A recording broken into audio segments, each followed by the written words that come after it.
أكبر ولله الحمد.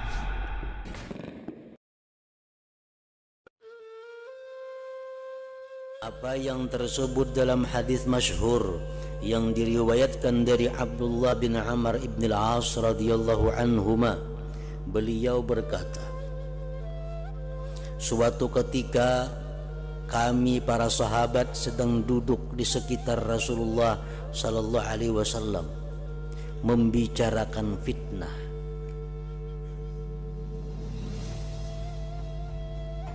Fitnah ini maksudnya adalah kerusakan masa, di mana orang sulit untuk menghindar daripada maksiat. Itu fitnah artinya. Kita di sini mengerti fitnah itu mah ada itu memfitnah aku ya, padahal kan macam itu maksudnya. Fitnah itu adalah satu kemaksiatan yang kita sulit menghindarinya. Itu masa fitnah namanya.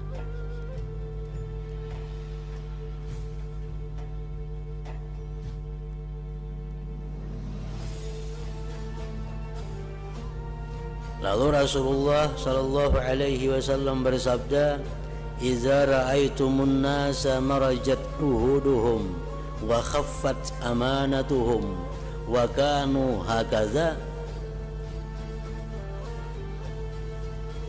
Ini beliau menerangkan masa di mana masa itu seperti ini.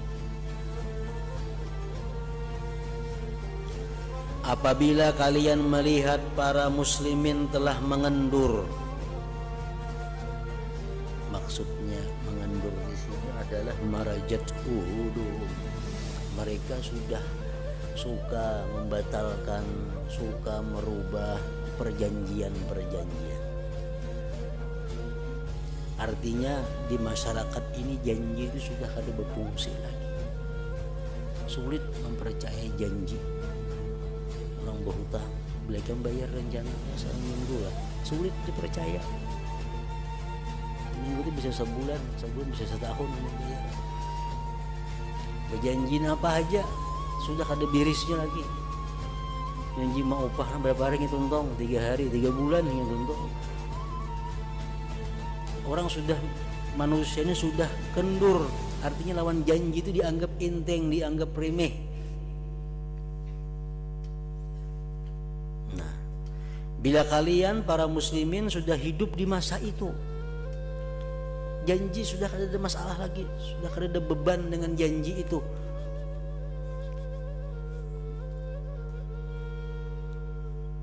Yang kedua, hilang kesanggupan mereka untuk taat kepada Allah dan hampa amanah mereka. Amanah sudah kada ada lagi. Artinya sedikit sekali orang-orang yang mampu melaksanakan amanah. Kepercayaan itu sudah kada ada lagi.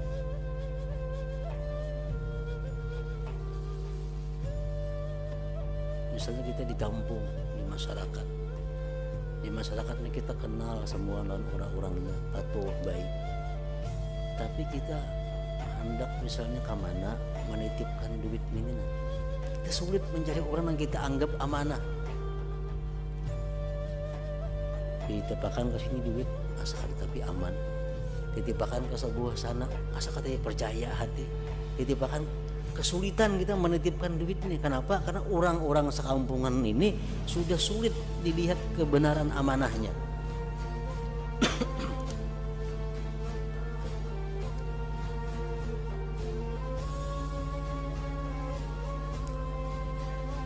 Sudah demikian keadaan mereka.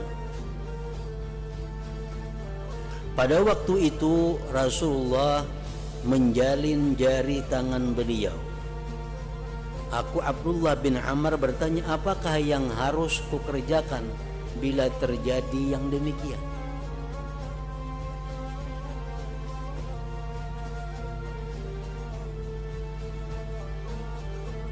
Semoga Allah menjadikan diriku sebagai tebusan untukmu, wahai Rasulullah.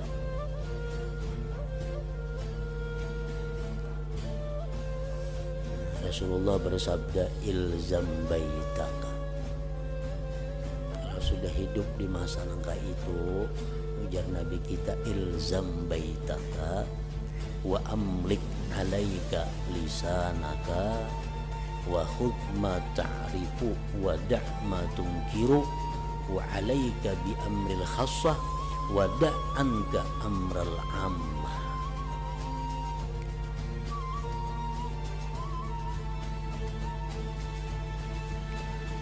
Tetaplah tinggal di rumahmu.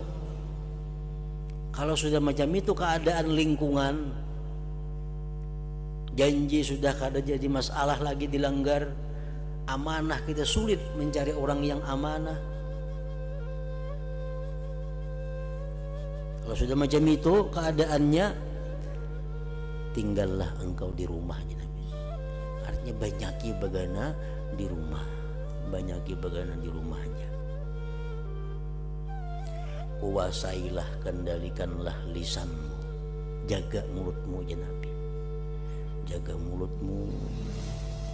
Laksanakanlah apa yang sudah kau ketahui kebaikannya, dan tinggalkanlah apa yang telah kau ketahui sebagai perkara mungkar. Uruslah apa yang menjadi ketentuan dirimu, dan tinggalkanlah urusan umum.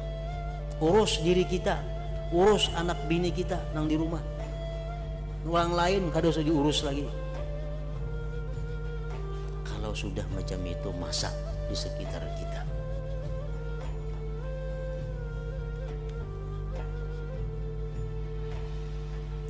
Dalam hadis lain diterangkan bahwa Nabi Muhammad SAW bersabda, zaman fitnah ialah hari-hari pertikaian.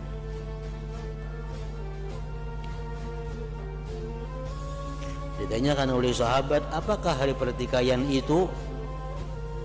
Rasulullah menjawab, yaitu ketika seseorang merasa tidak aman terhadap teman duduk. Sudah disebut ngarannya hari-hari fitnah. Kita sudah lawan kawan lagi, kita kada percaya lagi. Kita ini kawan sekaburinya, rancak ke situ kamari lawan inya, kawan akrab. Tapi kita kada percaya lawan inya. Jadi berhutang duit, kita kan percaya lagi loh ini. Padahal kawan kita. Nah bila sudah macam itu keadaan masyarakat kita, bagaimana di rumah aja lagi. Kalau ada sembahyang berjamaah turun masjid Jumat, habis itu bagaimana di rumah. Sarwan pang kada wajib lagi ditulaki. Pengantin kada wajib lagi dihadiri. Kenapa? Karena banyak mungkar daripada kebaikan. Handil bang, harus handil lagi, banyak mudaratnya pada manfaatnya. Handil setelah 4 jam, ngomong berpandirannya 2-3 jam.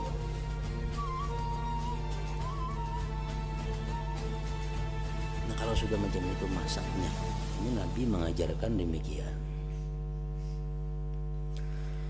Ibnu Mas'ud menuturkan dalam hadis lain yang diriwayatkan oleh Al-Harits bin Umairah bahwa Nabi Muhammad sallallahu alaihi wasallam pernah bersabda Nabi Muhammad pernah bersabda kepada beliau, pada Ibnu Mas'ud. Ujar Nabi lawan Ibnu Mas'ud, "Iyudfa an umrika fasayati alaika zamanun katsirun khutaba'uhu qalilun ulama'uhu katsirun su'aluhu qalilun mu'tuhu al-hawa fihi qa'idul ilm." Artinya, wahai Ibnu Mas'ud, ujar Nabi, jika engkau dikaruniai umur panjang, maka selagi akan datang padamu suatu masa yang pada masa itu banyak juru khutbahnya, sedikit ulamanya. Banyak nang ahli-ahli pidato, banyak nang jadi khatib. 3 bulan ya sampai giliran jadi khatib, sing banyak kan nang jadi khatib. Tapi nang alim khatib sedikit aja nang alim. Kan dia juga ikut nang bujur-bujur menguasai dalam ilmu agama. Bila bisa berpidato, harat berpidato, bisa minta kitab Melayu, diangkat jadi khatib.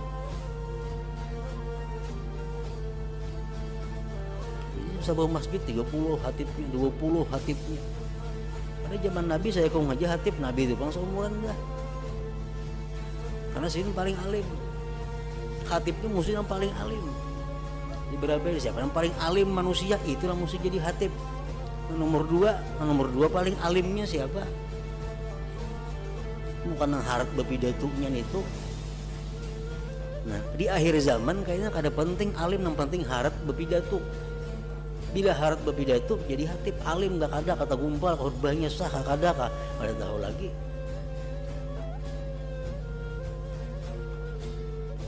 Nah jan Nabi Ibnu Mas'ud ikan bila panjang umur kan bertemuan gak enak itu. Banyak orang yang meminta sedikit yang mau memberi. Pengamis di mana-mana sering banyakan. Memberi pada banyak orangnya. Kesenangan nafsu di masa itu merupakan penuntun dalam menuntut ilmu. Artinya apa?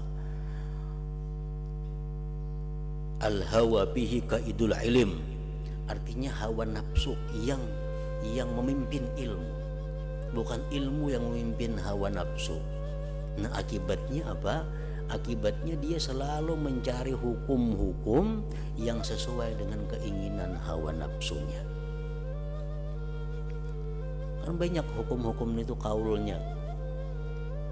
Sebuting masalah ada yang berpuluh-puluh kaul pendapat ulama. Di antara sekian pendapat ulama ingin cari yang cocok lawan hawa nafsunya yang mana. Kan kada boleh itu fasik jadinya. Saya Syafi'i mengharamkan, Imam Maliki memakruhkan itu, Hambali membolehkan itu. Aku empat Hambali aja yang membolehkan yang sesuai lawan hawa nafsu. Kayaknya isuk hari pulang ada masalah lain, Syafi'i membolehkan, Hambali mengharamkan. Aku empat Syafi'i aja yang membolehkan. Nah berpindah-pindah mazhab mencari mana pendapat yang katuju lawan hawa nafsu. Nah ada masa kayaknya seperti itu. Dipaksa hukum ini menyesuaikan hawa nafsu. Dipaksa kita mencari kaul-kaul, pendapat-pendapat ulama yang mendukung keinginan kita. Nah kalau engkau panjang umur wahai Ibnu Mas'ud, kata Rasulullah, engkau akan menemui masa itu. Orang gunanya bida pendapat ulama itu untuk menghadapi hal-hal yang sifatnya dalam keadaan sempit, dalam keadaan darurat. Jadi kita pindah mazhab. Kalau kita mencari yang nyaman-nyamannya aja, nah itu kada boleh.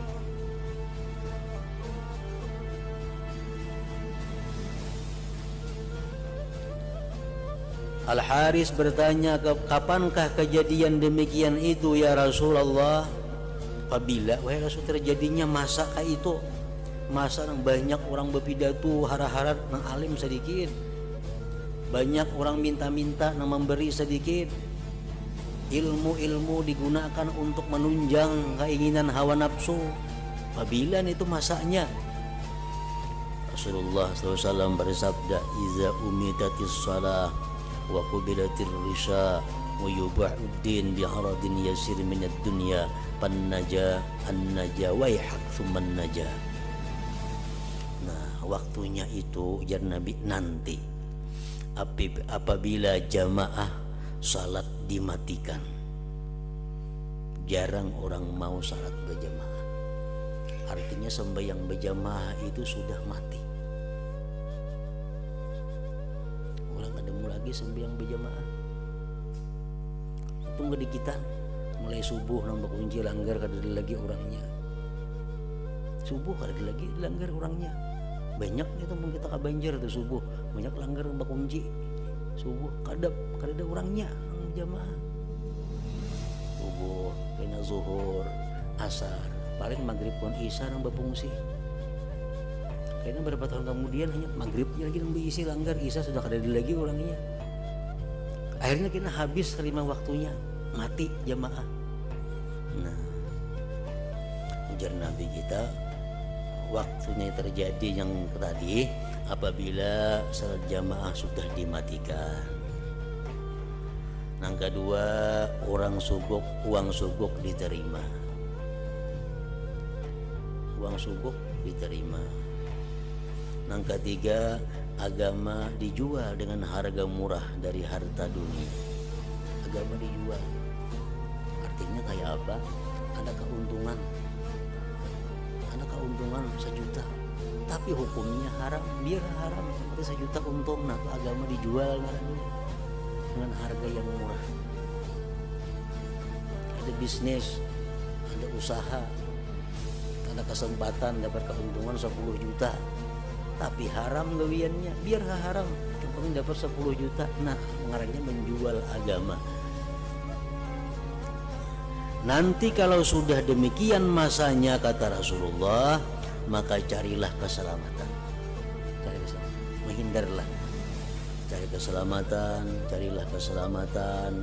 Kasihan kau, carilah keselamatan, yakni keselamatan agama.